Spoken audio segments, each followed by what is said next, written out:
Cool. We are out of initiative. You hear the bells ringing around you, the sounds of battle coming from elsewhere on the island. You guys start to run, healing yourselves and sort of regrouping as you go. After where those last two fleeing soldiers went, to the direction of where you can hear the battle and toward where Nurgle is clearly trying to get you to go. You come around the corner into the village proper and can see that your squad is engaged in a pretty overwhelming fight against a group of Lithiosian soldiers. You can also see that, like, spread out in front of you, this is a better vantage point to be able to see what's really going on. And Erebraer is definitely losing. It's close. There's a lot of back and forth, and there's a lot of dead soldiers from Lithios lying on the ground as well. But you can see fires going up from some of the buildings. You can see that shield still wavering over your head. You can see that beyond it, there's just this overwhelming number of ships. It feels like they have just infinite reinforcements. Your friends and allies are bloodied, kind of like barely holding their ground. Past them, you can see like druids in animal forms and with animal companions facing off against these soldiers, but you can see them being cut down. And it's this sort of moment of you guys had been feeling good because you'd so successfully held your side of the island, but the rest of the battle around you is not going nearly as well. That is, until a beam of light pierces through the overcast clouds above. It comes from somewhere above your heads, streaking over all of Luola like a comet, and directly striking one of the Lithios flagships. This is longer range than anything you've got or anything Lithios has got. You see the flagship's sails immediately go up in flames, as all eyes turn to the source of the light, where a gap is opening in the cloud cover. Through that gap comes sailing a beautiful and familiar airship. It's clearly undergone some modifications, a fresh coat of paint, some new sails affording it a greater degree of control, and of course this beautiful, spindly, clockwork cannon of light mounted on the front of the ship that even now is already starting to charge up for another blast. A figure steps to the prow of the airship and leaps off, her massive clockwork wings unfurling behind her, backlit by the artificial sun building size in the cannon. She soars down closer to the island below, her silver hair fanning out behind her, and raises a longsword and shouts in a voice that echoes even above the sounds of the battles that still rage below. "Instruments of the Empire, stand down! Flee, or divine justice will be wrought this day!" As she says this, the cannon on the airship fires again, setting another flagship on fire.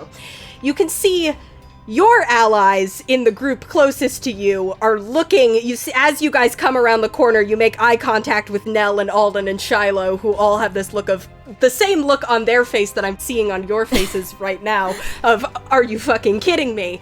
But the rest of Erebraer's forces seem to rally. They lunge forward, and you can see that the Lithios forces are pulling back. Another, huge wave surges up in the ocean, conjured by some druid or cleric, presumably, and knocks one of the Lithios rowboats that was coming into the ocean. And you can see that the tide of the battle shifts slightly. And it's at this point that the adventurer looks down at the group of you and smiles. It's definitely because we showed up. And that's where we will end. I give her a peace sign with my mage hand. That's where we will end our session.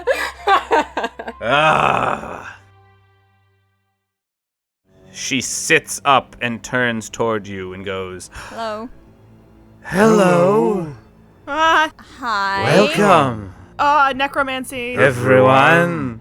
Are you? Oh, God. This is really scary. Has anyone seen Jerry? Hester goes over to Beatrice and Benedict and is like, okay, is this... I know that that you're covering up, there's something going on. Is this fine or is this weird? So Finn and Malachi are the ones who notice. It's just simply has to do with which side you're approaching on. But you notice that on his right arm, like creeping from like just below his elbow up to under his shirt sleeve, is a line of bronze dragon scales. Reagan, do you have a son? What? Or a brother? Oh my god! You're unchaperoned. Someone get this poor child some lotion! What the hell are you guys talking about? Do you know a young man by the name of Guppy O'Connor? What? You better not! No, I don't know a Guppy O'Connor, and I don't know a Cassie. I don't know what you're talking about. Okay. Do you know, Malachi looks back at Reagan. Railthor... in? No. Why are you asking if this human child knows my father? Hey, Reagan, what's your mom's name? My mom, Filene? You know her? No.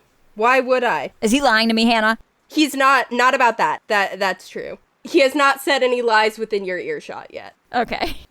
So you're just hanging out around, are you, like, a prince or something? I haven't been here in a while. I forget if we, like, have a prince right now.